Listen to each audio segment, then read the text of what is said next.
қоғамның айтқанымен жүріп, өз жолыңнан адастың ба? Жақындарыңның саған артқан үмітін ақтаудан зеріктің бе? Өзгенің алдында абыройлы болу үшін хақ мақсат мұраттарымызға қиянат жасаймыз. Бөтен армандардың жетегінде кетеміз. Айналамыздағы мыңдаған оймен пікірге еліктеп, ішкі жаңғалауын естімей жатамыз. Өзімізге және армандарымызға қиянат жасаймыз. Біздің подкаст өмірге деген өзіндік көзқарасы бар, рухани еркіндікті аңсайтын жандарға арналған. Біз қоғам бекіткен талаптардан ада, өз дара жолын салып, шынайы бақытқа қол жеткізуге талпынған, қиындықтан тайсалмай, тұлғалық болмысын таныған адамдармен әңгіме құрамыз. Сен жалғыз емессің. Оян, ішкі батырыңды таныт. Оян Батыр подкастына қош келдің. Барлықтарыңызға сәлем. Менің атым Ақбота. Файнюрби жобасы менің сүйікті тыңдап жүретін подкасттарымның бірі. 2017 жылдың тамыз айынан бастап подкастты тұрақты түрде тыңдап келемін. Содан бері ұйымдастырылып отырған көптеген метаптарына қатысып, өзіме біраз керемет жаңалықтар аштым десем де болады. Осы жылы Файнюрби ұжымының қазақ тіліндегі жүргізушілер қатарына жаңадан келіп қосылдым. Алғашқы эпизодқа шақырған қонағым ол Ерден Зікібай, аниматор, Басқосу клубынан туындаған қазақ тілін эмпатиялық түрде жылулықпен үйрету лебінде жасалған Қылтима парақшасының авторы. Оның әлеуметтік желідегі Instagram және де Facebook парақшалары көз тартады, түрлі түсті бейнелерге толы. Сонысымен ерекшеленеді десем артық айтпаспын. Ал енді эпизодқа көшейік. Ерден, сәлеметсіз бе? Файнюрби подкастына қош келдіңіз. Тыңдаушыларға өзіңізді таныстыра өтсеңіз. Қайырлы кеш, менің атым Ерден. Мен суретшімін, ұстазбын. Компьютерде цифрлік өнер туындыларын жасаймын. Сонымен қатар балаларға, студенттерге сол компьютерлік өнер жайлы, одан басқа Қазақстанның мәдениеті, тарихы жайлы сабақ беремін. Өзімнің туған жерім Алматы. Алматыда ата-әжемнің қолында өскем. Сондықтан меніңше қазақ тілін сол себептен жатық білемін деп ойлаймын. Өйткені сол кісілердің арқасында қазақ мектебінде оқығам, қазақ вузына түстім. 19 жасымда жоғары білімді жалғастыру үшін ақш-қа келіп, компьютер өнері мамандығы бойынша білім алдым.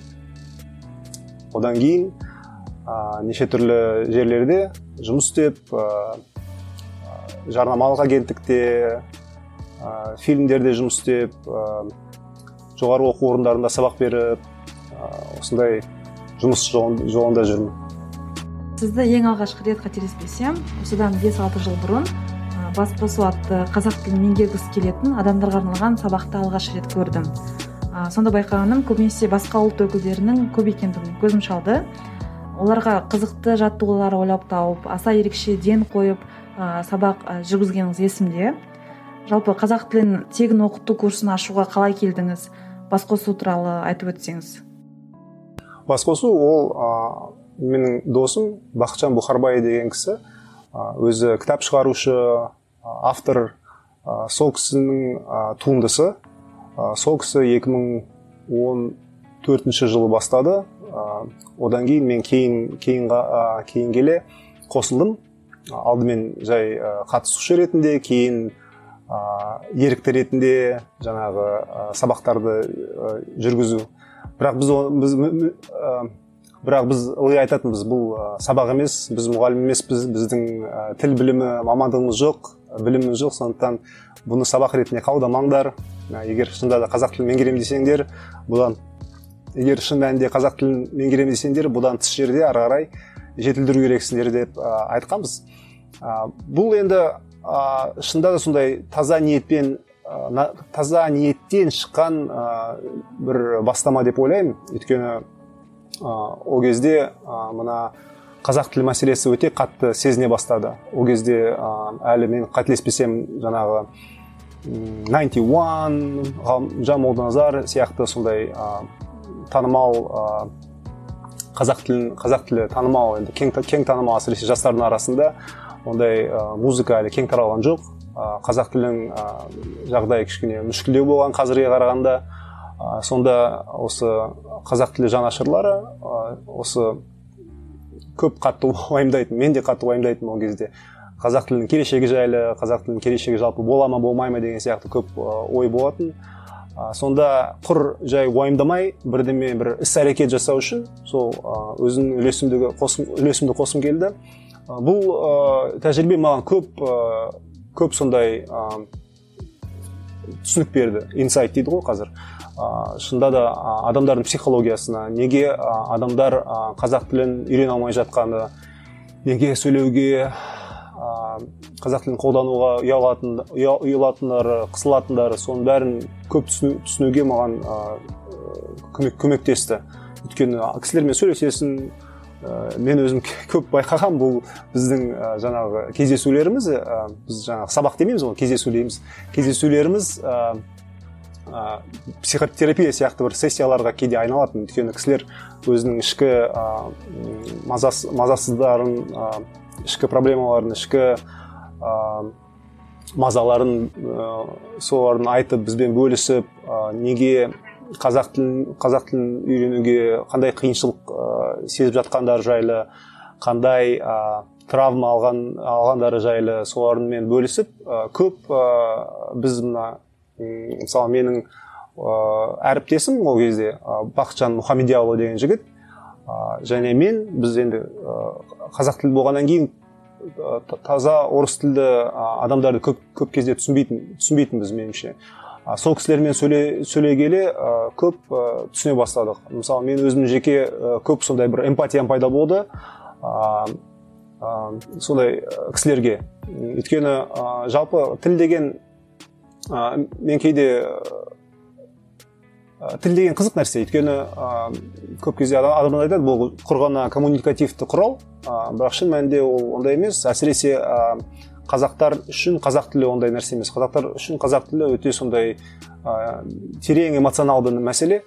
Мәселен біздің кейбір азаматтарымыз оп-оңай мысалы француз тілін, итальян тілін, кез келген тілді үйрене алады.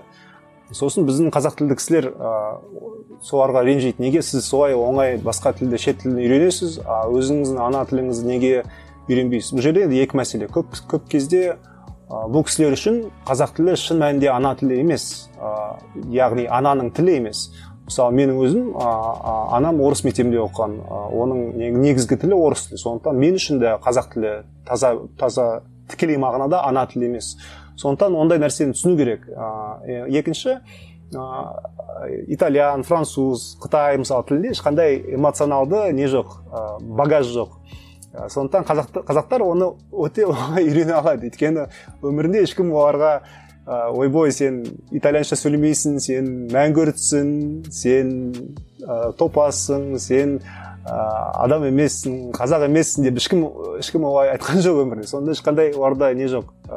Тіпті керісінше мүмкін оларда позитивті багаж бар шығар, жаңағыдай бұл кино арқылы, бір әншілер арқылы, поп мәдениет арқылы мүмкін сондай ассоциациясы бар шығар, позитивті. Өкінішке орай көп кезде қазақ тілімен негативті ассоциация болуы мүмкін. Оған қоса бұл сондай кішкене қалай десем болады, ағылшынша love-hate relationship дейді, яғни жек көру мен жақсы көру қарым-қатынасы. Өйткені бір жағынан ол біздің аталарымыздың, әжелеріміздің, әке-шешелеріміздің тілі, мысалы бізге бала кезімізден құлыным, айналайын деп сондай біз үшін өте сондай жұмсақ, жылы тіл, жаңағы біздің ұлттық тағам сияқты, бауырсақ сияқты, сондай өте сентименталды нәрсе. Бірақ басқа жағынан ол кейде сондай шында да травманың құралы болып кеткен, сол арқылы кісілерді ұялту, кішкене кемсіту сияқты нәрселер жасалған. Сондықтан онда ашық айту керек, мойындау керек.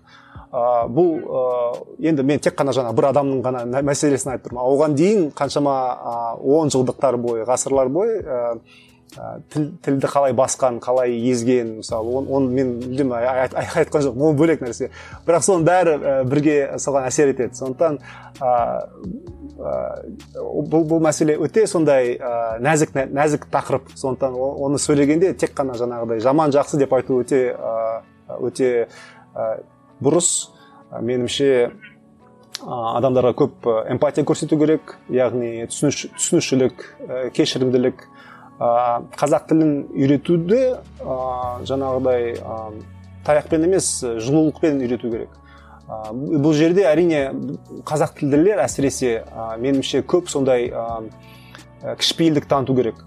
Өйткені көп затты мен түсінем, өйткені қазақ тілдерде көп травмалар бар. Орыс тілінің орыс тілі жағынан, орыс тілдерінің жағынан, сондықтан мен оның бәрін түсінемін, бірақ егер біздің мақсатымыз шынында да қазақ тілін насихаттау болса, қазақ тілін неғұрлым көп адамдарға үйрету керек болса, шынында да бұны жұмсақ түрде, жылу түрде жасау керек деп ойлаймын.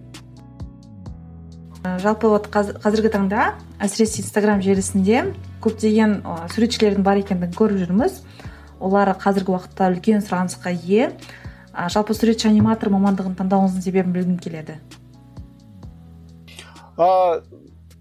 Мен бала кезімнен сурет саламын. Мен қателеспесем 2, 3, 4, 5 жасымда, осы мектепке дейінгі жастарымда менде әлі күнге шейін альбомдар сақталған, мен сурет салған. Сонда мен байқағаным, қазір мен көп немен айналысып тұрмын, қазақ тілі әсіресе латын әліпбиімен.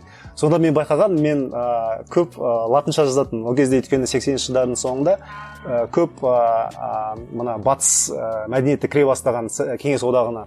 Сонда мына Pepsi деген неше түрлі бізде бала кезімізде сағыз болатын. Оны аты үстінде Bubblegum деп жазатын. Біз оны Bubblegum деп оқитынбыз.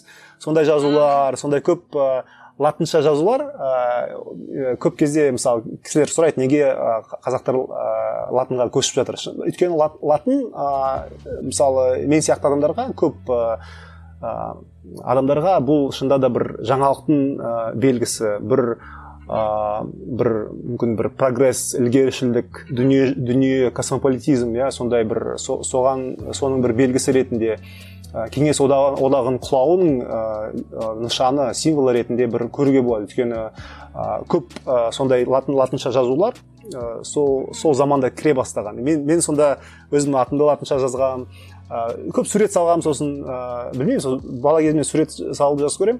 Бірақ мен ешқашан суретші болғым келген жоқ. Суретті мен ешқашан да жаңағыдай кәсіби түрде ешқашан ойлаған жоқ. Мен бала кезімде мен аудармашы болады деп ойлаған. Неге екенін білмеймін, мен ағылшын тіліне сондай қызығушылығым болған бала кезімнен. Бала кезінен киноларды ағылшынша қарайтын, бізге кассетамен әкелетін, сондай ағылшын тіліне сондай не болатын, менде талпыныс болатын. Бірақ мен жас өспірім кезінде компьютер ойындарын ойнаған кезде маған сол компьютер ойындағы графика, жаңағы компьютер ойындағы бір әңгімелер, жаңағы хикаялар маған кішкене жеткіліксіз болған сияқты. Себебі мен ана файлдарына кіріп көп сондай нелерді, ана кейіпкерлердің киімдерін, кейіпкерлердің түрін өзгертуге тырысқанмын файлдар арқылы. Мен енді ол кезде интернет енді ғана пайда болған, интернет арқылы бірдеме табасың, бір программалар табасың, соны өзгертесің. Әйтеуір өзіме ұнайтындай қылып бірдеме өзгерткім келді. Меніңше бұл үлкен бір сондай бір белгі. Адамдар егер қоршаған ортасына мүмкін қалай десем болады, ләззаттанбаса, оған біріне өзгеріс жасағысы келсе, бұл сондай бір басқа бір ойлаудың түрі деп ойлаймын меніңше. Сонда да мысалы меніңше ондай не бар, адамдар кішкене екі түрге бөлінеді. Біреулері тұтынады, бар заттарды тұтынады, кейбір адамдар жаңағы креатор дейді ағылшынша, жаратушылар, бірдеңе жаратады, бірдеңені ойдан шығарады. Мүмкін сондай бір менде бір сезім болған шығар, маған бұл жеткіліксіз, бірдеңе жасағым келеді өзім. Сондықтан мен сол кезден бастап компьютер графикасы, мына 3D, 3D анимация, 3D компьютер графикаға соған ұмтыла бастадым. Сондықтан ақшқа білім алуға келген кезде мен сол мамандықты таңдадым. және де кейін келе мен бірақ қызық бір түсінікке келдім. Басында мен ойлаған, мүмкін мен таза аниматор боламын деп ойлаған, анимациялық кинолар түсіремін деп ойлаған, бірақ кейін келе мен түсіндім, кейде мақсатқа жету үшін бір ғана құрал жеткіліксіз. Яғни жаңағы жаратушылар деп тұрмын ғой, креаторлар. Олар да меніңше екі түрге бөлінетін сияқты. Біреулері жаңағыдай жауынгер сияқты, солдат сияқты, мысалы бір құралды өте күшті біледі, сол құралмен кәдімгідей керемет бір маман болады, сол керемет бір анимация немесе сурет, сол күшті бір нелер техника жағынан өте жоғары деңгейге жетеді. Кейбір кісілер көбінесе мына концепцияны ойлайды, яғни мындай идея бар, бұл идеяны қалай іске асыруға болады. Осындай құрал арқылы, мүмкін осындай құрал арқылы, мүмкін меніңше мен сол кішкене концептуалды жаққа жататын сияқты. Мен сонда маған бір ғана құрал кішкене маған бір құрал мені кішкене шектейтін сияқты деп сезе бастадым да, мен кішкене өзімді басқа әртүрлі жағынан қарай бастадым. Мысалы, кей кезде графикалық дизайн, кей кезде анимация, кей кезде видео, монтаж, кей кезде иллюстрация, әртүрлі құрал арқылы бір ойымды жеткізуге тырысам. Қазір мен өзімді сондықтан жалпы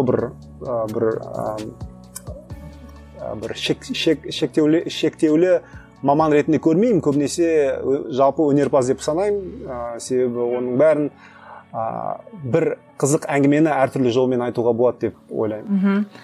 Ал жалпы осы мамандықты таңдау кезінде сіздің отбасыңыз оған қалай қарады? Сізді таңдауыңызда қолдады ма, жоқ әлде басқаша ой пікірлер білдірді ма? Мен өте сәттімін деп ойлаймын, себебі мен жаңа айтқандай ата-әжемнің қолында өскем. Менің атам журналист, оған қоса ол ақын. Сондықтан мен бала кезімнен осындай шығармашылық отбасында өстім.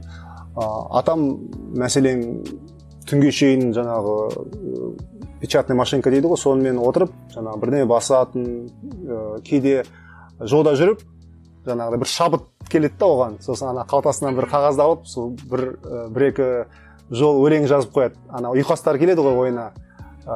Сондай бір кісінің қасында өстім. 17 жасыма дейін, 17 жасымда, 17-ге сәл толмай ол кісі қайтыс болды, бірақ ол кісі маған үлкен бір әсер еткен, әке рөліндегі әсер еткен. Сонда әрине сол шығармашылық отбасындағы меніңше ашықтық, осындай адамдар тек қана жаңағы юрист, экономист емес, басқа да әртүрлі мамандық жолымен баруы мүмкін деген сияқты түсінік болған. Сондықтан мен қазір келе ойлаймын, маған шынында да ешқашан да мені бір мамандыққа итермелеген жоқ.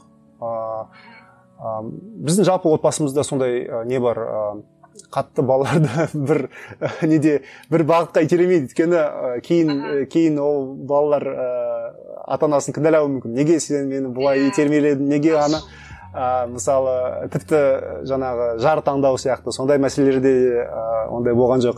Өйткені біздің отбасымызда кішкене жеке жауапкершілік деген меніңше сондай нәрсені дамытқысы келген. Сондықтан мен есімде жоқ, мен жаңа бір мамандыққа, мен өзім жаңа айтқандай аудармашы боламын деп ойлағам, бірақ ол өте сондай абстракты түрде болған негізі бала кезінде.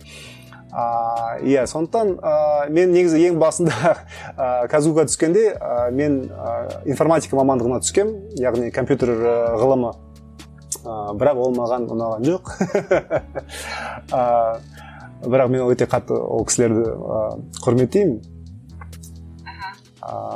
Иә, мамандық таңдау бұл меніңше біздің қоғамда өте сондай ауру тақырып. Енді білмеймін, көп сондай қорқынышты әңгімелерді естігем өмірімде. Сіз айтып кеткенде бағанағы компьютерлік мамандықты таңдап казгуге түскеніңіз бірінші рет естіп тұрмын.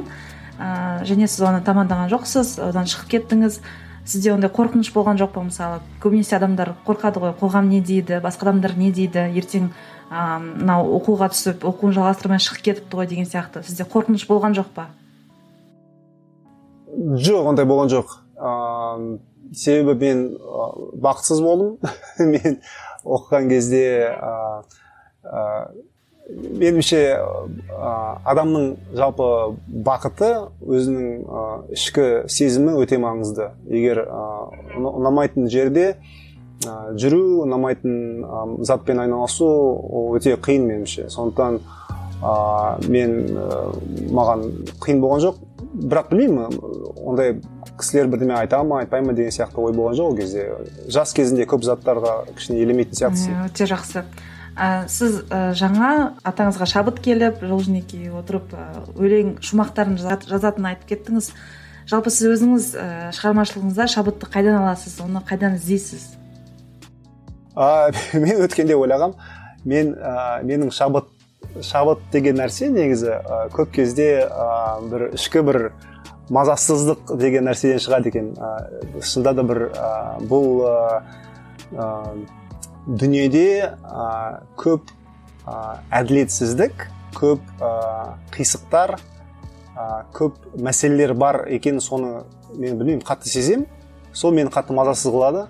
Сол мазасыздық, бірақ ол мазасыздықпен мен не істеймін? Мен онымен ішінде отырып, жаңағыдай уайымдап отырудың орнына мен оны ішімнен кішкене қорытып, оны ары қарай бір туынды ретінде, мүмкін бір соған бір жауап ретінде, соған бір реакция ретінде бірдеме шығарым келеді. Сол арқылы менде сол туындылар шығады. Және де қазақтың мақалы бар, жақсының жақсылығын айт, нұры тассын, жамандың жамандығын айт, құты қашсын дейді. Сондықтан меніңше жақсы затты айту керек, жақсы затты тамашалау керек, мерекелеу керек. Оны көп кезде біз көп негативті ғана айтамыз, ол да дұрыс емес. Жақсы заттарды айту керек, жақсы затты мойындау керек. Бірақ та сынды айту керек. Яғни сын түзелмей, мін түзелмейді дейді ғой қазақтар. Сынау керек, көп заттарды, әсіресе бізден жоғары, бізден күші көп қоғамда нелерді, институттарды, адамдарды сынау керек. Өйткені олардың тікелей бізге ықпалы бар. Сондықтан біз оларды сынасақ, біздің де өміріміз жөнделеді, біздің де өміріміз өзгереді. Сондықтан сол мазасыздық мені итермелейді сондай нәрсеге. Сондықтан шабыт деген сонда меніңше сондай бір мәселелерге қызық түрде жауап іздеу, қызық түрде соларды көрсету. Білмеймін қайда келеді. Мен айтпақшы, мен жасөспірім кезінде бір-екі жыл өлең жазатын. Атам қайтыс болғанға дейін мен сонда шабыт деген мен басқа жағынан да білемін, жаңағыдай ұйқастар, өлең келген кезде басқа өте қызық екен. Жаңа аяқ астынан бірдеме келеді. Менде сол көп идеялар бір жаяу жүргенде, серуендегенде, сондай уақытта, немесе бір ештеңе істемей жатқан кезде, жаңағы миың бос болған кезде, жаңағы ішіндегі заттар, ойларың қорытылып, қорытынды ретінде бір ми деген өзі бір жауап табады екен. И соны бірақ ұстап алу керек. Соны ұстап бір жаққа жазып алу керек.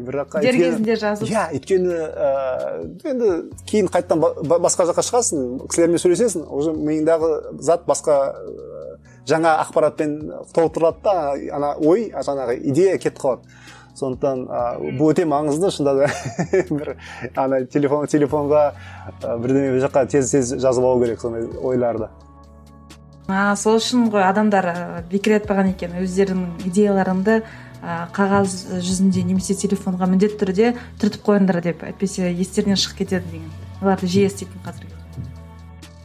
Мен 2018 жылдың желтоқсан айында анам мен тәтем үшеуміз суретшілердің көрмесіне бардық. Сонда сіздің гүлім болып егілемін атты жұмысыңыз ерекше ұнап, анам жалпы осы желтоқсан көтерілісі туралы бізге айтып, көп жастармен бірге алаңға шыққандығын еске түсірді.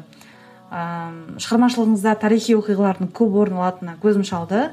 Оның ішінде Алашорда жетекшілерінің бейнесі, қазақтың батырлары және де желтоқсанға байланысты жұмыстарыңыз өте көп. Сіз тарихи оқиғаларға суретші ретінде жаңаша дем бергіңіз келеді ма? Соны білгім келеді. Гүлің болып егілемін деген, мен шын айтсам, бұлай өте сондай шабытты жұмыс. Мен қатты оны дайындалған да жоқпын. Сосын кейін оны жаңағы кісілер ұнатып, оны жаңағы неге галерея салған. Маған өзім кішкене өзім таң қалдым. Өйткені шынында да көп кезде сондай жақсы жұмыстар аяқ астынан шығады екен. Бұл енді мен үшін өте сондай маңызды оқиға. Өзім алматылық болғаннан кейін мен бұл оқиға туралы 15 жасыма дейін білген емеспін. Мектепте бір рет айтқан бір кісілер, бірақ оны мен дұрыстап түсінген жоқпын, шын айтсам, не болған. 15 жасымда маған қолыма бір кітап түсті, желтоқсан оқиғасы туралы, желтоқсан көтерілісі туралы, мұзда жанған алау деген. Сол кітаптан мен оқып, өте қатты маған шок болды. Қалай осындай мен өзім күнде жүретін көшелерінде осындай әскери күштер жүрді, жаңағы бронь салған жаңағы көліктер жүрді, соған адамдарды ұрды, қуды деген сияқты. Сонда мен кісілерден сұрай бастадым, мен туысқандарынан сұрай бастадым, сіз қайда болдыңыз, сіз болдыңыз ба? Маған күлетін, сен КГБ-де жұмыс істемейсің ба деп. Өйткені кісілерде әлі күнге шейін, сол кезде студент болған кісілерде әлі күнге шейін сондай қорқыныш болған. Ол кезде біз тек қана 10 жыл тәуелсіз болған кезімізде. Сонда мен бұл оқиға өте сондай біздің психологиямызға, яғни ұлт ретінде психологиямызға өте сондай маңызды оқиға. Өйткені бұл оқиға біздің ұлтымыздың психологиясы үшін өте маңызды, себебі біздің қазіргі көп біздің қылықтарымыз, біздің ойларымыз содан туындайды, и біздің көп саясатымыз содан туындайды. Көп қорқыныштар, халықтың қорқынышы, әкімшіліктің қорқынышы көбісі сол оқиға байланысты болып тұр. Сондықтан ол оқиға туралы сосын біз көп шындықты әлі күнге шейін дұрыстап біле алмаймыз. Көп архивтер әлі де ашылмаған, дәл қанша адам қайтыс болғаны әлі күнге шейін белгісіз. Яғни ресми түрде бір 2-3 адам ба сондай қайтыс болған, негізі қанша екен белгісіз. Мысалы, кейбір деректерде 10 шақты, 100 шақты дейді. Сонда мен бір деректе бірнеше адам жасырын түрде Алматының сыртында жаңағыдай көмілгенін оқығам, бірақ қайда екен түсініксіз, ол жердің ешқандай несі жоқ, белгісі жоқ деген сияқты. И сонда мен сонымен қатар Алматыда көктем сайын не шығады, мактар шығады. Сол мактарға барып кісілер суретке түседі. Сосын мен жаңағы бір байланысты өзім миымнан алғам. Бізде сондай символизм бар ғой, солардың несі, мактар жаңағыдай қаннан шыққан деген сияқты. Біреу жаңағы кезінде жауынгерлер ағызған қандардан сондай гүлдер шыққан деген бізде сондай символизм бар. Өйткені жаңағы неге қарағанда сондай қып-қызыл болып тұрады. Бұл өте сондай енді бір түрлі ғой. Өйткені шөп деген жасыл көп болады ғой. Бұл жерде қып-қызыл. Сондай бір енді сондай түсінік бар. Тіпті егер біле тұрсаңыз, Қазақстанның ең бір алғаш туында мына ою қызыл түсті болған. Бұл жаңағылай төгілген қан, бірақ қызыл түсті.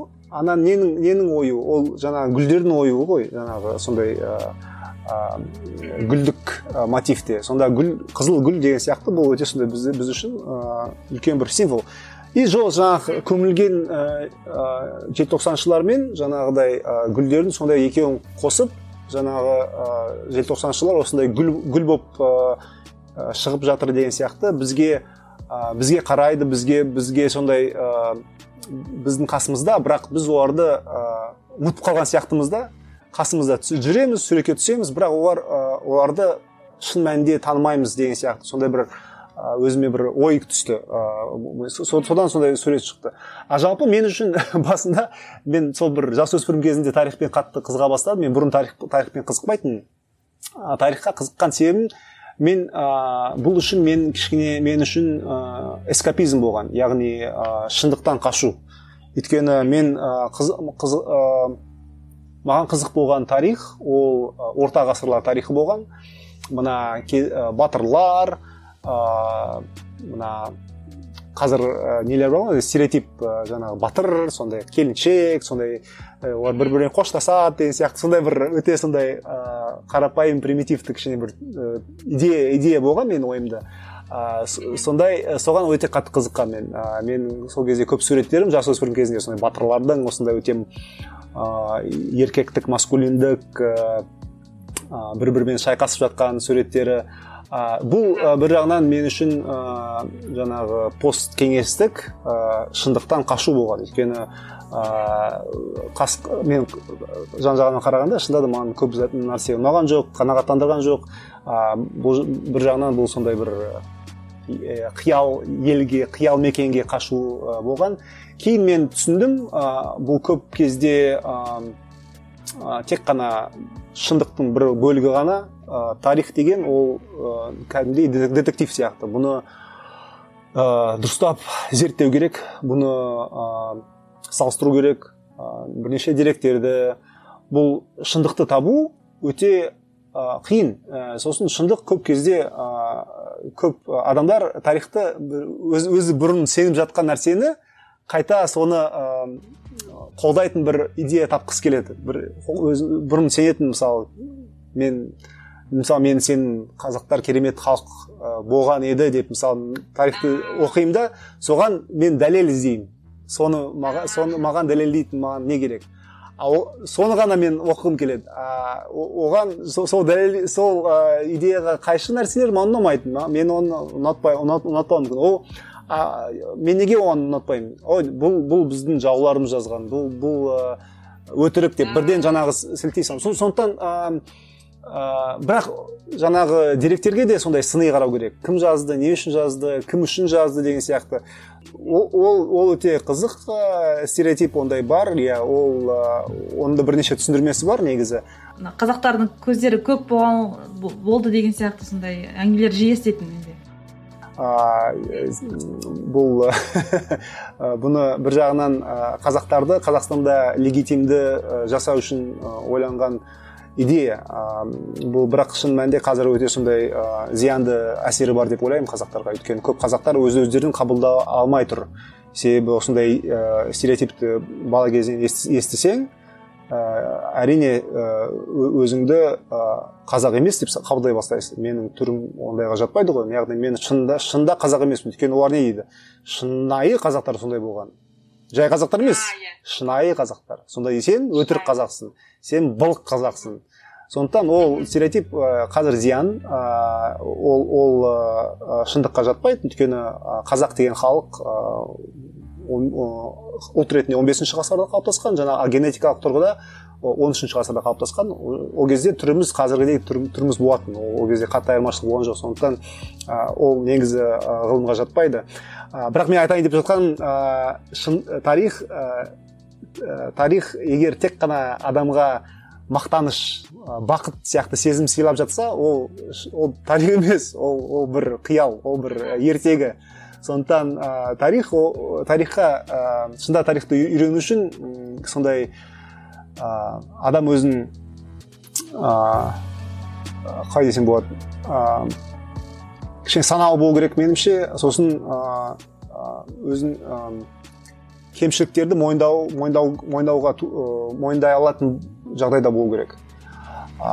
Себебі өткен шақты идеалдандыру керек емес, қазіргі шақты да идеалдандыру да керек емес. Өйткені идеалды уақыт болған жоқ. Сондықтан бәріне де сыни көзбен қарау керек деп ойлаймын. Мен үшін тарих бұл негізі көп кезде мен үшін қазір тек қана детектив емес, оған қоса мен үшін ол қазіргі құбылыстарды түсіну, неге қазір солай болып жатыр. Мысалы, мен байқағаным біздің қоғамымызда өте арық адамдарды ұнатпайды. Көп арық адамдарға қазақтар айтуы мүмкін, ой сен өте арықсың, тамақ же деп мысалы солай айтуы мүмкін. Мүмкін ол кісінің сондай дене бітімі сондай шығар мысалы. Неге оған солай айтады? Мен өзім түсінгенім бойынша бұл біздің мына қаншасы 90 жыл ма 80 жыл бұрын болған 90 жыл ғой, 80 жыл 90 жыл бұрын болған ашаршылық, содан үлкен бір ашаршылық, содан бері келе жатқан біздің травмамыз. Біз өте арық кісіні көргенде бізде жаңағыдай ұрпақтық буындық дейді, поколенческое, сондай буындық травма бар. Біз ол кісілерді көргенде бізге өте сондай бір не болып кетеді, есімізге түсіреді сондай біздің өзіміздің травмамыз. Сондықтан егер ойласаңыз, мысалы батыста біздің қазір бізде көп батыс идеясы бар ғой, мысалы батыста мысалы арық болған енді ол бір жағынан жақсы, өйткені ол жаңағыдай өзінше жаңағы сен дені сау деген сияқты стереотип бар, ол да негізі дұрыс емес. Бірақ көрдіңіз, бізде мүлдем басқаша, өйткені біздің тәжірибеміз, тарихи тәжірибеміз бөлек. Мен соны солай түсінемін. Неге сонда маған түсінікті болады. Мен ондай кісілерге ашуланбаймын, мен басқаша қараймын. Мен бұл кісілерді өзінше бір травмаланған адам ретінде көремін, травмаланған халықтың өкілі ретінде. Оған қоса мысалы бізде бала туу деген мысалы, ең басыншы үйлен, тұрмысқа шық, одан кейін бала туу, одан екінші бала туу, одан кейін үшінші бала туу деген сияқты. Бала туу бізде бір фетиш бар сияқты.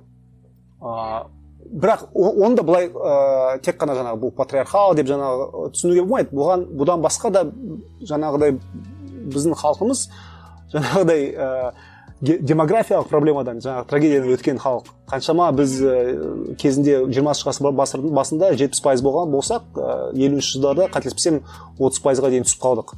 Бұл үлкен сондай шок халыққа. Қалай біз өз елімізде сондай азшылық ұлт болып кеттік. Содан кейін келе жатыр.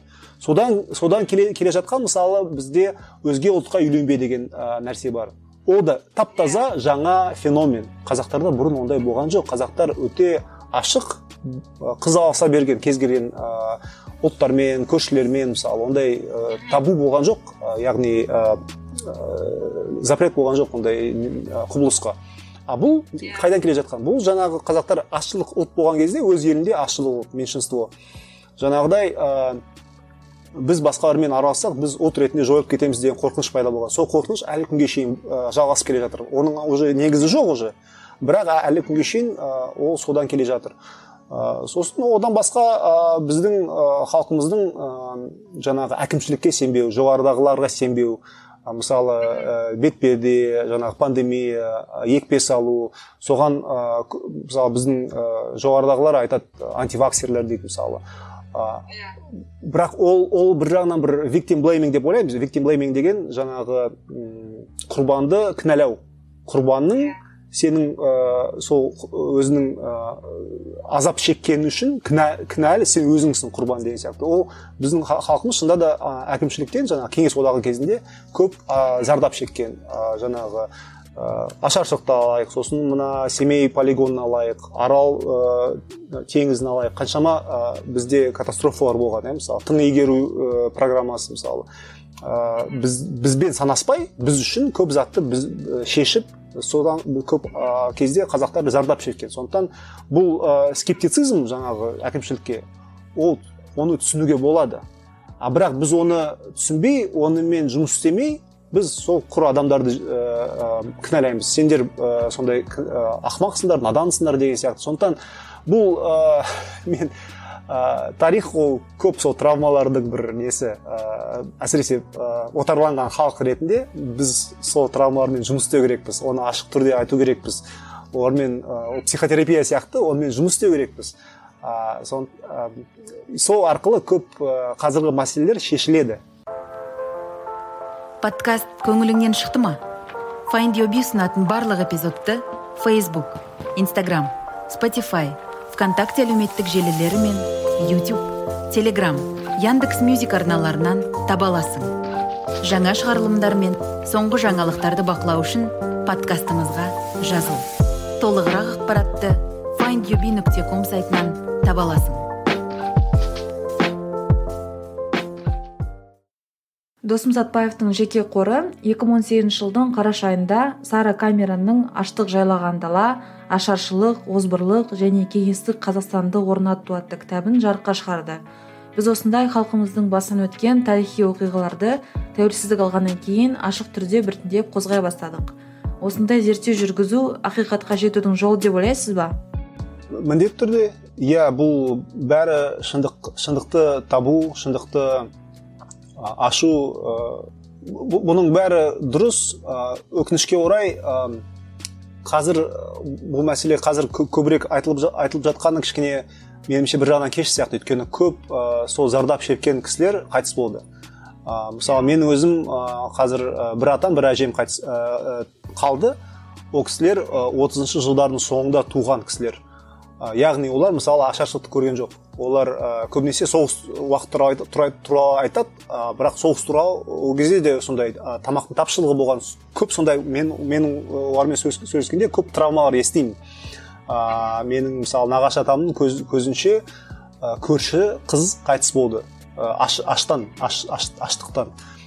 Сол кезде мысалы ол 40-шы жылдардың басында, бірақ оған дейін одан да керемет масқара, сұмдық трагедия болды. Бірақ ол кісілер біздің арамызда өкінішке орай жоқ. Ол кісілерді сол 90-шы жылдарды дұрыстап интервью алып, олардың бәрін жаңа құжаттап да дерекке қылып, сондай жұмыс істеу керек еді негізі. Өйткені қазір мысалы мен көрем, мысалы шетелдікте екінші дүниежүзілік соғысында Германияның еврей ұлтына жасаған зорлық-зомбылығы, мысалы геноциды туралы, оны қалай істеген, ол кісілердің бәрін видеоға түсірген.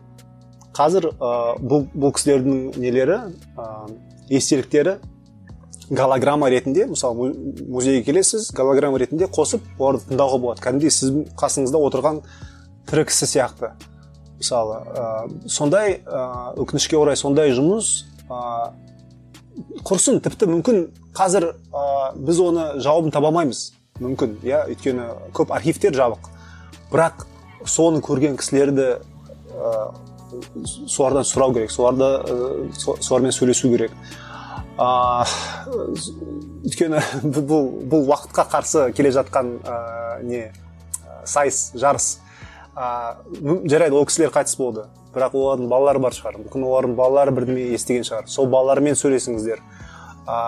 Сондықтан меніңше қазір көп сондай әр отбасында ондай мысалы әңгімелер бар. Мысалы менің нағашы атам, ол туған жері мүлдем өзінің ата-бабалар тұрған жерден алыс жер, мүлдем басқа жақта. Ол яғни ол жаққа көшіп кеткен бір топ кісілер көшіп кеткен. Неге көшіп кеткен? Өйткені ол білмейді, өзі білмейді мысалы. Байланыс жоқ ата қонысында қалған кісілермен. Менің қайненем кіші жүздің адамы, бірақ мына Жамбыл облысында туған. Ол да қайдан келген Жамбыл облысында? Мүмкін жаңағы ашаршылық кезінде шығар. Сондай көп тарихи нәрселер, ол тек қана біз үшін тарих бір кітапта жазылған нәрсе емес, бұл біздің өзіміздің жеке отбасымыздың әңгімелері, хикаялары. Сондықтан әр отбасы мүмкін шынында да өзінің аталарын, әжелерін сондай сұхбаттасып, ол кісілермен сөйлесіп, оларды жазып жасаса, ол үлкен еңбек. Біз тек қана жаңағыдай Досым Сатпаев сияқты беделді адамдарға аузына қарап отырмау керек. Әр қазақ, әр қазақстандық, себебі ашаршылықтан басқа депортация сияқты, басқа да репрессия сияқты, басқа да тарихтар көп біздің халқымызда. Солардың бәрін біз қазір документация етсек, бұл келешек үшін үлкен көмек болады. Бұл жаңа детективті шында да түсіну, не болған, қалай болған, кім кінәлі деген сияқты. Архивтарды көп жасау керек деп ойлайсыз ғой қазіргі кезде? Енді архив, мен үшін архив ол қалады. Архив, мен мысалы қазір кейде PDF арқылы 16-17 ғасырда жазылған кітаптарды оқимын. Өйткені ана кісілер электронға салып, оны сайтына салады. тіпті ол қағаз мүмкін жоқ шығар уже, мүмкін ол жаңағы қағаз күйреп уже қазір мүмкін быт шыты шыққан шығар, бірақ мен оны оқи қалдым, өйткені кезінде біреу сканерға салып мен оқып жатырмын соны. Сондықтан архив ол ол жақсы, бірақ архив ол жаңағы дерек қой, оны біреу жазған, ол жазған кісінің, яғни оның бір беделі болған, сол беделді адам не үшін жазған, кім үшін жазған деген сияқты сұрақтар бар. Директің проблемасы ол біреу беделді кісі жазған деп ойлаймын, өйткені оны көбінесе әкімшілікке байланысты жасалған нәрсе. Сондықтан ол да мүмкін шындықты ашпауы мүмкін. Жалпы тарихта қазір үлкен бір тренд бар, ол халықтық тарих, адами тарих. Яғни тарих тек қана жаңағы патшалар, президенттер, соғыстар ғана емес, бұл қарапайым халықтың өмірі. Ол халық ол кезде қандай өмір сүрген? Мысалы, біз бәріміз Тәуке ханды білеміз, Кенесары ханды білеміз, Қасым хан, Жәнібек, бірақ ол кезде қарапайым шаруалардың өмірі қандай болған? Олар өзін қалай сезген? Олар не туралы ойлаған? Мысалы, ол кезде ондай жағдай болған жоқ, өйткені ол кезде ол кісілерде беделі болған жоқ, ол кісілер хат таныған жоқ шығар. Бізде қазір ондай жағдай бар. Біздің әрқайсымызда телефон бар, телефонымызда диктофон бар, камера бар, видео, бүкіл аппаратура қолымызда. Сонда біз жаңағыдай өзіміздің хотя бы отбасымыздан бастап әрқайсымыз үлкен бір мұрағат болар еді. Мысалы, менде жаңа айтқан екі атам мен әжем бар. Мен оларды 2-3 сағаттай видеоға түсіріп интервью алған. Осы бірнеше жыл бұрын. Мысалы, менде бірнеше сағаттық видео мұрағат бар сол кісілермен бірге. Мен оны YouTube-қа салып, мысалы, кісілермен бөлісе аламын. Немесе мүмкін ертең біреу сұраса, осындай екінші дүниежүзілік кезінде тұрған адамдардың естеліктерін болса, мысалы, мен бере саламын. Өйткені олар бала кезінде екінші дүниежүзілік соғысты көрген, яғни солардың әсерін көрген. Сол сияқты әрқайсымыз сондай тарихты жинасақ, біз әлдеқайда қызық, әлдеқайда плюралистік сондай бір тарихты құрастырамыз, бүкіл біздің халықтың тарихын. Жалпы сіздің әлеуметтік желі парақшаларыңызда феминизм жайлы әлеуметтік өткір тақырыптарды жиі қозғайтыныңызды байқадым. Сізді олар көп алаңдатады. Әлеуметтік желілер қазіргі таңда әділетсіздікпен күресудің жаңа құралы деп ойлайсыз ба?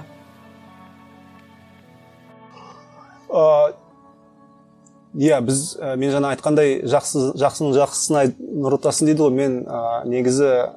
Мен қатты қуанатын нәрсе бұл біздің технологиялық прогресс. Мен көп кезде кісілерге айтамын, біз осындай отырып, мысалы қазір қараша айы, бірақ біз жылу үйде, электричество бар, түнде отырып видео қараймыз. Мына телефон арқылы кез келген нәрсені қарауға болады дүние жүзінде. Қолжетімді нәрсе. Бұл адамзат тарихында болмаған нәрсе ешқашан, тарихта болмаған. Біз соны көріп жатқан ұрпақпыз. Ең алғаш. Бұл өтте сондай миға сенбейтін зат, бірақ біз оны түсінбейміз, ол миға сенбейтін, өйткені біз оған үйреніп қалғанбыз. Бірақ мысалы мен жаңағы нағашы атаммен сөйлесемін ғой, ол айтады, мен бала кезімде дейді, мынандай бір не тұрған бір коробка, сосын мынандай не дейді, бала кезінде ауылда ана бағанаға не салады, спикер қояды, сосын бір сыммен бірдеме тартады и жаңа сөз сөйлейді. Говорит Москва деп жаңа бірден сөйлейді. Сол кезде бұлар таң қалған, қайдан мына бір нәрседен дыбыс шығып жатыр деген сияқты. Бұл осы бір 80 жыл бұрын болған нәрсе. Сол 80 жылдың ішінде қандай прогресске жеттік, мысалы. Сондықтан бұны тек қана біз ойын-сауыққа ғана жұмсамай, шынында да біз ары қарай мына қоғамымыздағы дүние жүзіндегі проблемаларды шеше алсақ, бізге баға жетпейді. Біздің ұрпақтарымыз бізге қатты риза болады. Осындай бұлар құрына телефондарын, гаджеттарымен мысықтарды, иттерді қарап, босқа жаңағы уақыттарын өткізген жоқ, шынында да бірдеме әрекет қылған екен ғой деп, сондай менде ниет бар енді, үміт бар. Біздің ұрпақтарымыз бізге риза бола ма деп. Өйткені бұл шынында да мен үшін қатты ықпал еткен екі нәрсе. Бұл мен енді Кеңес одағында туған адаммын. Кеңес одағын өз көзіммен, бала болсам да, өз көзіммен соның құлауын көрдім. Сонда жаңағы технология прогресс өз көзім алдында көрдім. Сонда мен түсінген нәрсе екі. Өзгермейтін нәрсе жоқ. Кез келген үлкен жүйені өзгертуге болады. Ол жаңағы мызғымас нәрсе жоқ. Сондықтан біз адамдар басқа жануарлардан біздің үлкен айырмашылығымыз, біздің қиялымыз бар. Біз жоқ нәрсені елестете аламыз, соған ұжымдасып бірдеме соған әрекет істей аламыз. Соны іске асыра аламыз. Егер шында да біз ойымыз бір жақтан шықса, бір-бірімізді көндіре алсақ, біз көп затқа жете аламыз. Сондықтан мына технология ол құрал, технология бұл құрал, бірақ ненің құралы? Бізді жаңағыдай тойдырып ұйықтатқызатын құрал ма, әлде біздің қоршаған ортаны өзгерте алатын құрал ма? Біз көп нәрсе өзімізге байланысты. Сондықтан мен негізі көп адамдар сынайды технологияны, әлеуметтік желілерді. Ол сын цифрлы гигиена, да, мысалы, өз уақытымызды үнемдеу, жаңағы қандай контентпен бөлісеміз, қандай заттарды қараймыз деген сияқты. Көп нәрсе, егер біз соны кішкене түсінсек, үйренсек, ары қарай бұл өте күшті құрал қолдануға болар еді деп ойлаймын. Өкінішке орай біздің ұрпағымыз, енді біздің буынымыз, әсіресе біздің үлкен кісілер, бұл нәрсеге ешкім үйреткен жоқ.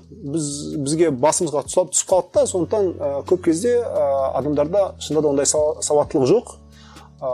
Бірақ ол сол қалай десек, мүмкін құралдың кінәсі емес шығар. Ол құралды өзімізге қарай бейімдеу керек. Сондықтан әлеуметтік желі деген өте керемет туынды. Әрине бұл туындының мақсаты бізге ұнамайтын мақсат болуы мүмкін. Бізді шынында да сол әлеуметтік желілерде ұзақ уақыт отырып, соны тұтынып, бір-бірімізбен кездеспей деген сияқты, мүмкін сондай мақсат бар шығар оларда, иә. Бірақ бізде жаңағыдай біздің де күшіміз бар. Біз ол күшімізден айырылмау керекпіз деп ойлаймын. Жақында Қаңтар деген атпен танылған суретші ұлттық киім киген бір жынысты жұптардың сүйісіп тұрған суретін өзінің Instagram парақшасын салған болатын. Содан кейін көп адамдар, әсіресе дәстүрлі қазақтардың басым көпшілігі, мынау не деген масқара деп қазақта бір жынысты махаббаттың жоқ екендігін алға тартып, ол кәдімгідей кибербуллингқа тап болды. Тіпті өз басына қауіп төндіретін хабарларды Instagram парақшасында хейтерлар көп жазды оған. Жалпы Қазақстандағы депутаттардың бірі, әрі блогер ретінде танылған Қайрат Құдайберген солардың қатарына қосылып, өзінің наразылығын білдірді. Сіздің осы мәселеге байланысты көзқарасыңызды білгім келеді. Жалпы болашақта кейбір жұмыстарыңыз үшін кибербуллингқа тап боламын деген қорқыныш жоқ па? Сексуалды ориентация деген нәрсе бұл үлкен бір сұраққа негізделген. Бұл нәрсені адам таңдай ала ма, әлде бұл нәрсе мен адам туды ма? Мәселе сонда. Мен түсінген бойынша, ғылыми консенсус бойынша бұл тума нәрсе. Яғни адам оны өзгерте алмайды, адам онымен туған, сондықтан оны үгіттеу мүмкін емес. Сондықтан мен ондай нәрсені үгіт ретінде көрмеймін, мен ондай нәрсені экспрессия ретінде көремін. Яғни адам өзінің қолдауын көрсетеді ондай кісілерге. Өйткені ол азшылық топ ретінде ол езгіде, ол қудалауда. Сондықтан сол кісілердің өзінің экспрессиясы ма, әлде сол кісілерге қолдаудың экспрессиясы ма. Сондықтан мен оны үгіт ретінде көрмеймін. Бұл жерде мен жаңа айтқандай үлкен қайттан тарихи мәселе жатыр. Бұл біздің ұлттық травма. Біз бізге сырттан келген нәрсе көбінесе соңғы уақытта, яғни осы тәуелсіздікке дейінгі уақытта, ол отаршылықпен бірге келген нәрсе болған.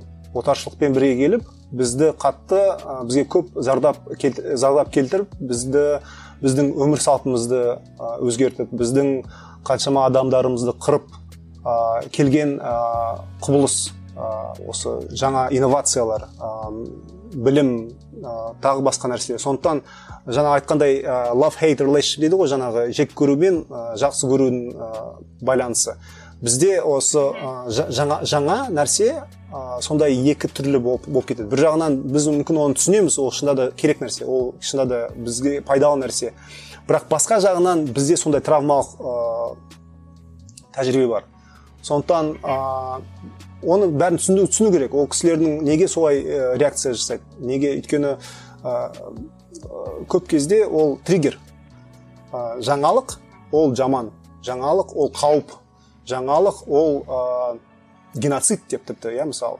Сондықтан сондай байланыстарды егер сіз түсінсеңіз, ол кісілерге басқаша көресіз, басқаша қарайсыз. Әрине, жаңағыдай зорлық-зомбылықпен мәселе шешетін адамдар, оны заңды түрде оларды жазалау керек. Әсіресе бізде көп айтылмайтын нәрсе, ол ғадауат тілі, ағылшынша hate speech дейді. Яғни ол сіз тіліңізбен зорлық істеп жатырсыз. Сіз тіліңізбен басқа бір топты, әсіресе азшылық топты кемсітесіз, тіпті оларды өлтіруге, оларға зорлық жасауға басқаларды шақырасыз. Бұл ғадауат тілі, бұл да қылмыс негізі. Өйткені бұл басқа адамдарды сол қылмысқа шақыру. Сондықтан бұл нәрселер өте сондай маңызды нәрсе. Жалпы ашылық топтар, мен сондай көп олардың қамын жеймін, өйткені ашылық топ бұл неге, мысалы мен жаңағы гетеро қазақ еркек ретінде неге мысалы мен сол кісілердің қамын жеймін? Мынандай құбылыс бар. Шахтаға түсетін шахтерлер баяғы заманда өзімен бірге бір кішкентай құстарды алатын, канарейка дейді. Ол канарейканы ұстайды. Канарейка өте нәзік жануар. Ол егер улы газ кірсе, неге шахтаға, ол оны әлдеқайда ертерек сезеді екен адамға қарағанда. Адам әлдеқайда мықтырау ғой, мысалы неге қарағанда, канарейкаға қарағанда. Сосын канарейка айғайлай бастайды, бақыра бастайды, өліп жатырмын деп мысалы. Сонда шахтер түсінеді, мынау жақта улы газ бар екен, мен бұл жақтан кету керекпін деп. Сосын кетеді екен. Сонда біздің қоғамымызда ашылық топтар, бұлар біздің канарейкаларымыз. Біз байқамайтын өте қауіпті құбылыстарды бұлар бізден жалпы қоғамнан ертерек сезеді. Жалпы қалай десем болады, енді көпшілік қоғамнан. Сондықтан ашылық топтардың құқықтарын сол үшін қорғау керек. Өйткені ашылық топтардың құқықтары қорғаланса, ертең көпшілік қоғамында құқықтары қорғаланады. Өйткені бұның бәрі тенденция. Бұның бәрі сондай авторитарлы, жек көрушілік, тек қана бір ғана жол бар, басқа жол жоқ деген сияқты. Жалпы сіздің өзіңізге шығармашылығыңызға бағытталған хейт болды ма? Болады менде. Бір сөз бар, маған қатты ұнайды. Қарсы шыққандар маңызды емес, ал маңыздылар қарсы емес деген ағылшыннан аударған сөз. Яғни мен үшін маңызды адамдар, олар қарсылығын білдірсе де, олар өте мәдени түрде, өте әдепті түрде түсіндіреді маған. Ерден, сен осы айтқан дұрыс емес, кішкене былай айту керек еді, былай істеу керек еді. Мен ондай кісілерді қатты құрметтеймін, өйткені ол жаңа сын түзелмей, мін түзелмейді дейді ғой. Сын өте маңызды нәрсе. Мен көп кезде енді өзімнің жеке тәжірибем ретінде көп әрине мен білмейтін нәрселерім бар. Көп мүлдем танымайтын заттар бар. Сондықтан маған біреу оны дұрыстап түсіндірсе, мен қатты оған ризамын. Маған мысалы мен былтыр Қордайда болған погромды мен мысалы қатты әшкерледім, қатты оған қарсы шықтым. Осы ашылық ұлтты кемсіту, оларға қарсы зорлық жасау деген сияқты нәрселерге қарсы сөз айтқанда мені сатқын деген. Ерден сен сатқынсың деп мысалы сонда айтқан. бірақ заң жаңағы адам құқықтарын, адамның өмірін қорғау шынында да қазақ үшін сатқындық болса, мен сатқын бола берейін. Өйткені мен үшін ол қазақтылық емес. Сондықтан бізде өкінішке орай қоғамда үлкен бір проблема бар. Ол көп адамға тән, мен түсінгенім бойынша. Заңнан жоғары олар үшін қан. Яғни өзінің ұлт өкілі, өзінің туысқаны, өзінің баласы болса, ол тіпті жаңағыдай заңды бұзса, адам заңға қарсы сол өзінің қаны ортақ адамды қорғайды. Бұл меніңше үлкен мәселе. Өйткені бізде жаңағыдай ұлт, жаңағы қан, жаңағыдай туыс деген нәрсе өте жоғары қойылса, құқық, адам құқықтары, адамның өмірі, жаңағы әділеттілік деген сияқты заттардан жоғары қойса, біздің қоғамымызда енді бұрынғы бір тайпалық дәрежеге түсеміз да біз. Мен ондайды қаламаймын. Мен қазақ халқының білімді, өнерлі халық болғанын қалаймын. Жалпы сұрайын дегенім, шығармашылығыңыз көз тартады. Ол сіздің негізгі құралыңыз.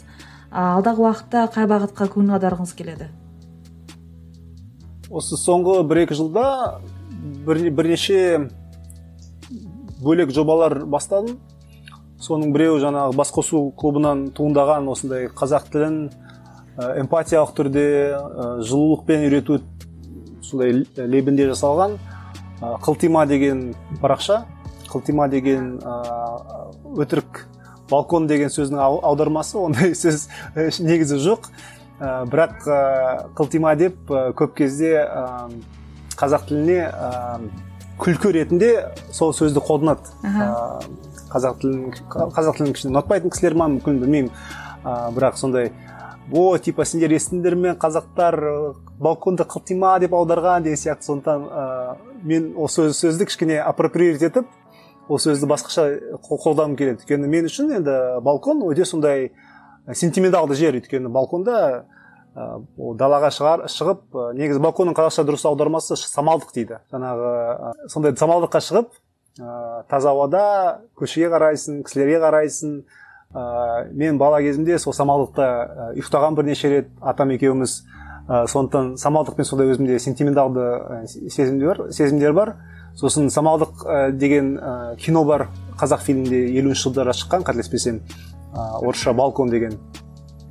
Сондай алматылық көше мәдениеті жайлы, жастардың көше мәдениеті сондай сияқты, сондай бір символизм бар сөз. Сондықтан сол сөзді енді қылтима ретінде мен қазақ тілін осындай көзі ашық, зиялы, кішкене мүмкін ондай қатты салмақты емес, тіпті юмормен қазақ тілін үйреткім келіп тұр. И жаңағы латын әліпби, мен өзім қолдайтын бір латын әліпбиінің нұсқасы бар. Сол латын әліпби нұсқасын үгіттеп, сондай қазақ тілін үйреткім келіп тұр. Әсіресе шетелдіктерге. Өйткені менің көп шетелдік достарым бар. Шетелде тұратын қазақтардың саны өсіп жатыр.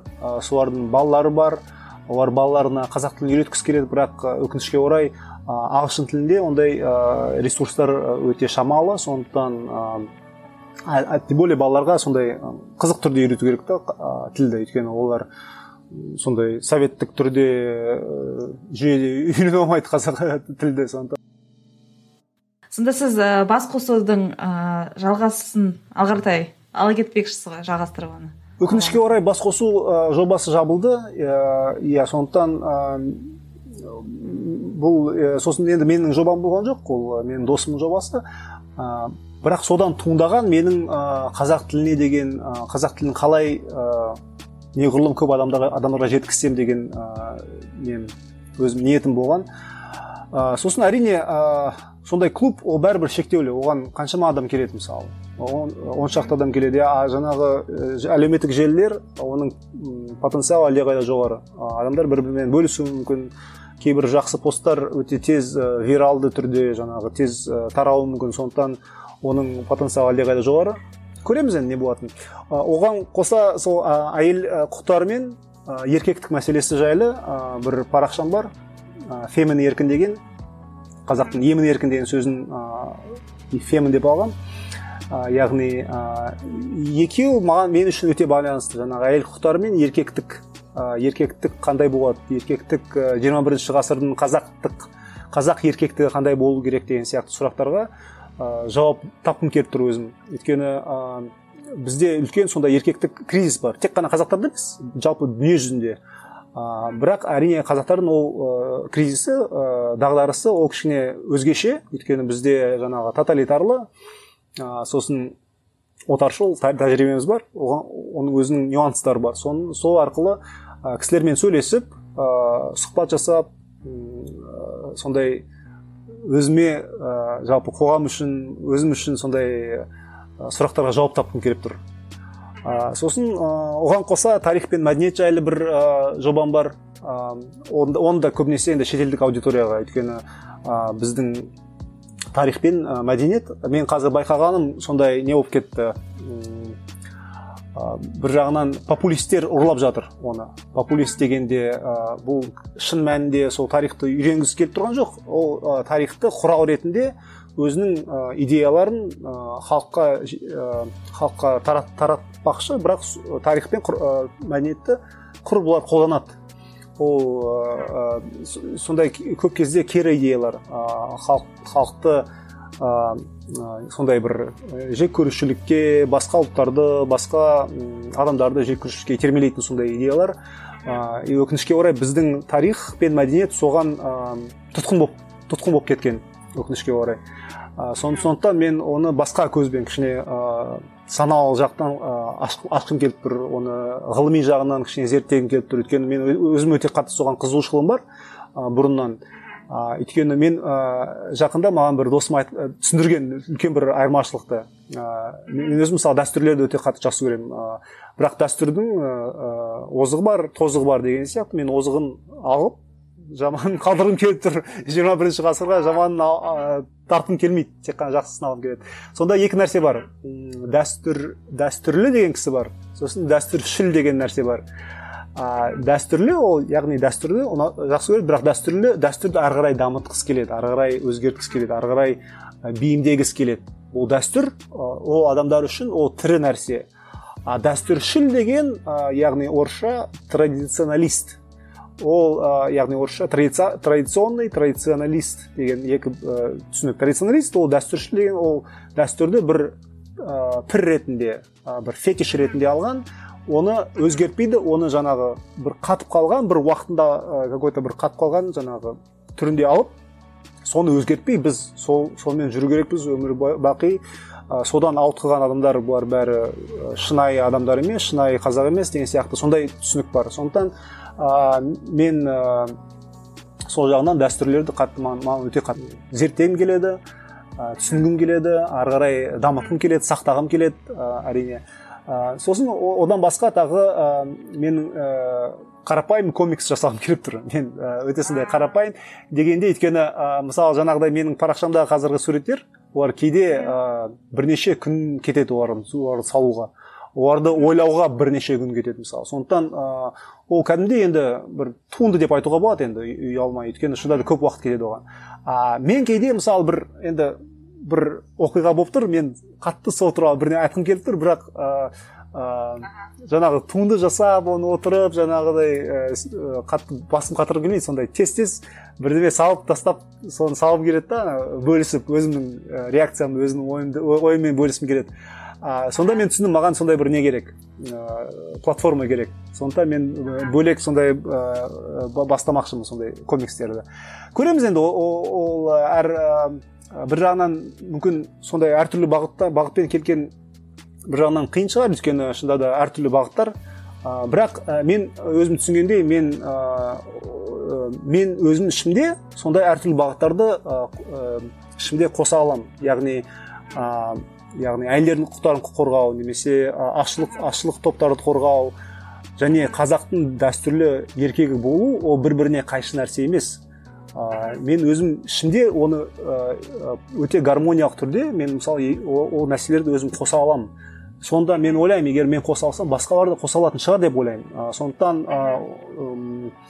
ондай неше түрлі қырлы болу ол жаман нәрсе емес меніңше. Сондай жоспарлар бар. Жақсы. Жалпы әлеуметтік желідегі суретшілердің, өнерге жақын адамдардың ықпалы жылдан жылға артып келеді. Сіз өзіңіздің аудиторияңызға қандай құндылықтар бергіңіз келеді? Олардың естерінде қандай адам ретінде сақталғыңыз келеді? Сыни ойлау, критикалық ойлау, яғни жаңағыдай бір сөз бар маған ұнайтын, ішіне ештеңе кірмейтіндей жабық саналы болма дейді. Ағылшынша close minded деген сөз бар ғой. Бірақ миың түсіп қалатындай ашық саналы да болма дейді. Өте ашық саналы болма. Яғни бір жағынан жабық та бол. Өте жабық болмау керек. Өйткені жабық болсаң, шынында жаңалық кірмейді. Бірақ өте бәріне ашық болсаң, бәріне сене берсең, аңқау болсаң, ол шында да өте сондай зиянды идеялардың артынан кетіп қалуы мүмкін.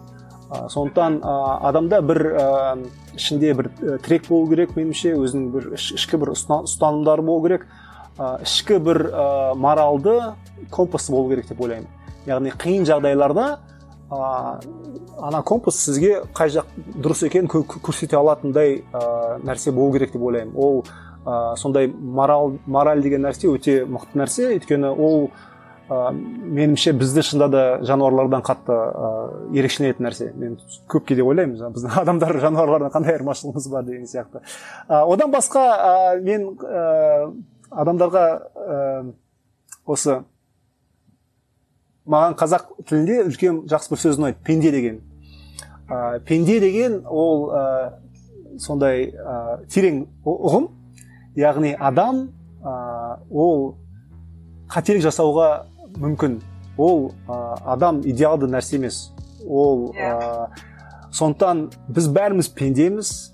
Анау саған ұрсып жатқан кісі, сені жек көріп жатқан кісі, ол да пенде. Сондықтан пенделік деген, пендешілік деген түсінік ол меніңше көп адамдарды кішкене кішіпейілдікке үйретеді да. Өз-өзіне кешірімді болуға үйретеді, басқаларға кешірімді болуға үйретеді. Яғни енді кешірімді болған дұрыс та, ол жаңа эмпатия дейді ғой, сезімдерді дамытып, бұл адам да маған айқайлап ашуланып жатқан адам да, бұл да үлкен бір ауру болып жатқан кісі. Ол мүмкін бір өмірінде жаман бір не болып жатқан кісі. Мүмкін ол қатты қорқып жатқан кісі шығар. Мүмкін оның бала кезінде қатты зорлық көрген кісі шығар деп мысалы. Сондай елестетсеңіз, көп адамдарға кішкене басқа көзбен қарауға болады. Және де мен өзім сенетін жаңағы бір сенімім үлкен, ол гуманизм. Яғни адамзатқа сену, адамзаттың потенциалына сену, әлеуетте дейді ғой қазақша, әлеуетіне сену. Адамдар меніңше көп сұмдық заттарды істей алады, бірақ көп керемет заттарды істей алады. Сондықтан адамдарды сондай жақсылыққа итермелеу, жақсылыққа қарай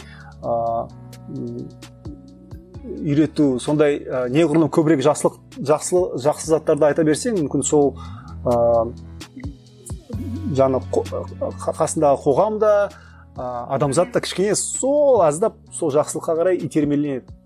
Сондықтан мен жақсыға қатты үміттенемін, бірақ жамандыққа дайындаламын. Яғни қатты көп үмітім бар менің келешекке. Бірақ ол ішімде бәрібір жаман бірне бола ма деп уайымдаймын да. Сондықтан жаман болса мен қатты таңғалмаймын. Өйткені қайтадан жаңағы тарихты білу, тарих көп сондай сұмдық нәрселерді үйретеді. Тарихта қаншама сұмдық нәрсе болған. Сол заттарды үйренгенде шында да қазіргі көп сұмдыққа қатты таңғалмайды екенсің. Сосын қазіргі көп сұмдық бұрынғы сұмдықпен әлдеқайда азырақ екен. Негізі қазіргі біздің қылмыс дәрежеміз көп сондай жалпы көп нәрселер әлдеқайда жақсарып жатыр. Объективті түрде, енді сан жағынан, процент жағынан азайып жатыр. Бірақ өкінішке орай жаңағы жаңалықтар арқылы, әлеуметтік желілер арқылы көп сондай біз бұрын білмеген заттарды көріп отырмыз өз көзімізбен. Өйткені көп адамдарда жаңағы телефон бар, видеокамера бар. Сондықтан мүмкін ол біз бұрын білген жоқпыз, бірақ ол бұрында болған. Оны бәріміз жаңағы бүкіл бәріміздің кірлеріміз шығып жатыр қазір. Соған біз қазір ойлаймыз, қазір біз жаман уақытта өмір сүреміз. Негізі қазір біз объективті түрде тарихта қарағанда біз әлдеқайда бейбіт қылмыссыз заманда өмір сүріп жүрміз. Сондықтан оған тәуба деу керек, риза болу керек. Бірақ әрине жаңағыдай өте расслабляться етуге болмайды, өйткені ол сақталады деп ондай ешқандай кепілдік ешкім бере алмайды, ондай гарантия жоқ. Сондықтан ол үшін әрекет жасау керек, жақсылыққа қарай қозғалу керек деп ойлаймын. Ал сіздің шығармашылығыңыздың және де әлеуметтік желідегі өзіңіздің айтылатын пікірлеріңіздің ықпалын өзіңіздің аудиторияңыздан қалай бақылайсыз? Сізде бір обратная связь деген сияқты бір пікір алмасушылық болады ма? Мысалы, кейбір әлеуметтік желілерде көрінеді, кім сенің туындымен кім бөлісетінін көрінеді, бөлісу деген жақта. Кейбір жерлерде көрінбейді. Сондықтан кейде мен білмеймін, кейде мысалы мен былтыр жазда Голливудтық бір анимациялық фильм туралы бір туынды жасаған, маған бір уақытта көп бразилдіктер келе бастады. Өйткені ол нәсілге байланысты нәрсе болған, нәсілшілдікке. Бразилияда өте үлкен қара диаспора тұрады, африкандық диаспора. Сондықтан оларға өте сондай, оларға қай десем болады, олар көп соны бөлісіп, олардың көңілінен шықты сол. Сондықтан кейде білмеймін, мен өзім білмеймін қалай кетіп жатқан, сол жаңа демографиямен қай жаққа кетіп жатқан кейбір заттар өзімді таңғалдырады. Халық назарында жүрген кісілер көбінесе сондай комментарий оқығанда көп жанына тиетін заттар ол негативті нәрселер. Ол сын, жаңағы боғауыз сөз, жаңағы жеке басқа жаңағы тию деген сияқты соны қатысы сол тұра ойлайды, сосын мысалы оны жақсы зат жазып, соны бірақ біреуі жаман болса, сол жаманды ойлап отырады. Сонда бір кісі айтқан, жақсы лебіздерді сақтап алыңдар. Скриншот жасап па, бірдеңе жасап па, бір жаққа копия жасап па, сақтаңдар. Сонда сендерде бір лебіздердің бір папкасы болады, мысалы парақшасы. Өзіңізге сосын оқисыз керек кезде. Мен соны жақында өзіме сақтай бастадым. Сол жақсы лебіздерді кейде өзім оқимын, жаңа қиын жағдай кезде. Өйткені шында да бұл көп кезде мен тіпті даже ойламаймын, оны кім қарайды, кім қарамайды. Өйткені көп кезде бұл мен үшін өте терапевтік құбылыс. Мен ішімде жүрген проблемаларды мен осындай туынды арқылы, немесе сөз арқылы өзінің ойларымды бөлісіп, кейде жаңа өнер емес, жай ойларымды жазам. Мен ол үшін жай терапевтік нәрсе. Мен оны айтам, жазам, сурет салам. Сосын мен ішімнен кішкене жаңағы айтқан мазасыздық кішкене азаяды. Сосын өзім кішкене жеңілдек өмір сезем, ары қарай өмірімді жалғастырам. Бұл сөз көп адамдардың мүмкін көңіліне шығуы мүмкін. Мынау да шында да мен ойлап жатқан нәрсе екен. Мен де бұл туралы ойладым, бірақ осылай айта алмаған екен. Сіз мына суретті салып, сіз менің ойында жүрген мәселелерімді көрсеткен екенсіз. Біз бір-бірімізді осылай танимыз. Сізде де сондай мәселе бар екен, сіз де солай сезеді екенсіз деген сияқты кісілер жазады. Сол кезде мен түсінем, бұл шында да мен енді уникальный бір адам емеспін, өзімді бір проблемалармен жүрген, өзім бір түрлі көз қарасымен жүрген адам емес екенімді түсінем да, бұл шында да әлдеқайда кең таралған мәселе екен, соны мен танимын. Ол маған күш береді. Өйткені бұл әлеуметтік желілердің үлкен жақсы жері, бұл бізге бір өзіміздің бір тайпамызды табуға жағдай жасайды. Яғни өзіміздің тәжірибемізге ұқсас тәжірибені өткен кісілер, ойлары ұқсас, сондай адамдарды тауып, бір-бірімізді қолдап, өзіміздің сондай қиыншылықтарды бастан кешіру әлдеқайда оңай болатын сияқты. Толықтай келісемін. Ал Файнюрбиға келген әр қонағымызға қоятын сұрақ, ол 16 жастағы ертеңге қандай ақыл берер едіңіз? мен маған 16 жас болғанда, қателеспесем, маған әжем айтқан, сен енді мен ересек болайын деп жатырмын ғой, сен қыздармен жүргенде байқап жүру деп сондай сөз айтқан. Сол кезде мен сол кісіге қатты ризамын, өйткені менімше көп еркектерге сондай тәрбие бере алмай жатқан сияқты. Өйткені біз еркектер жалпы кез келген адамдарда өзінің бір артықшылықтары бар, орысша привилегия дейді, яғни айрықша бір құқықтары болады қоғамда. Сол құқықтарын меніңше балаларға түсіндіру керек. Сен мысалы еркексің, сені автомат түрде мысалы әйелдер басқаша сені қабылдайды. Сен ерден емессің, сен сондай бір топтың өкілісің. Сондықтан сол өкіл ретінде сол топтың жаңағы багаж дейді ғой, соның мұрасын сен арқалайсың. Саған ұнай ма, ұнамай ма, ол бірақ сенімен бірге. Сондықтан сен оны түсіну керексің. И саған басқаша мүмкін айрықша қарайтын адамдарға сен кішкене эмпатиямен қарау керексің. Сен өйткені ол кісілердің өмірін сүрген жоқсың, ол кісілердің тәжірибесін бастан кешірген жоқсың. Сондықтан бұл осы артықшылық пен эмпатияны үйретер едім. Меніңше бұл өте сондай маңызды нәрсе. Өйткені көп кезде біз былай ойлаймыз, мен ондай сезген жоқпын, яғни ол жоқ деген сөз. Ана айтқан кісі өтірікші, өйткені мен сезген жоқпын ғой.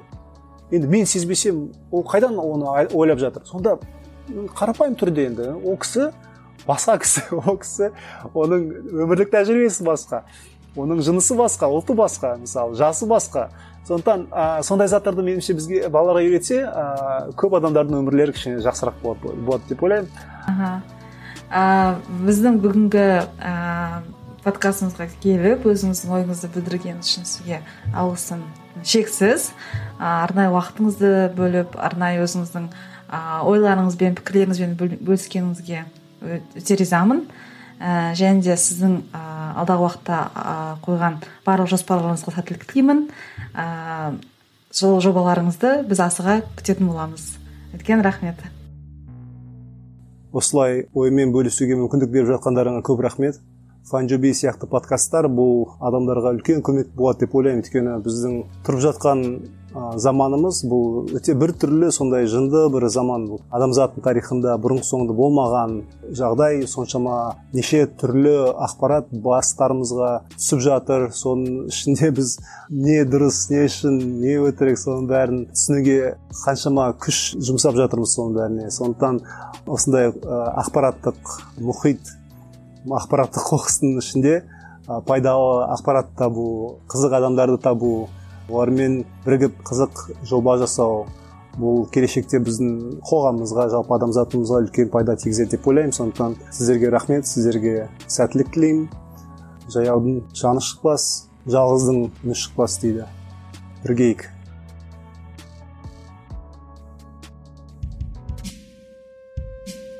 Біз өзімізді және өмір сүріп жатқан қоғамды түсіну үшін әңгімелесеміз.